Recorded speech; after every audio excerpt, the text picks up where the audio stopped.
இப்படி நீங்கள் டிஃபன் சாம்பார் செய்யுங்களேன். ரொம்ப சிம்பிளாகவும் ஈஸி டு டைஜஸ்டாகவும் இருக்கிற மாதிரி குவிக்காக செஞ்சிட முடியும். அதுவும் ஒன் பாட்லேயே நீங்கள் இந்த சாம்பாரை செஞ்சிட முடியும்.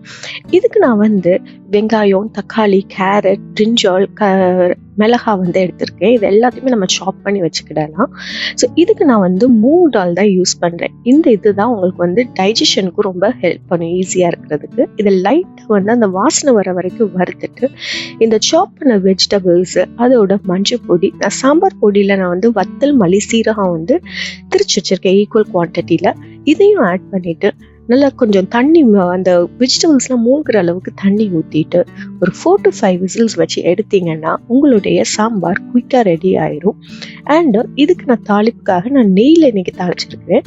அதில் கடுகு, உளுந்து, கருவேப்பிலை எல்லாத்தையும் போட்டு நல்லா கோல்டனாக வறுப்பட்ட உடனே சாம்பார் மேலே ஊற்றினீங்கன்னா உங்களுடைய சாம்பார் குயிக்காக ஈஸியாக ரெடி ஆயிரும். கண்டிப்பாக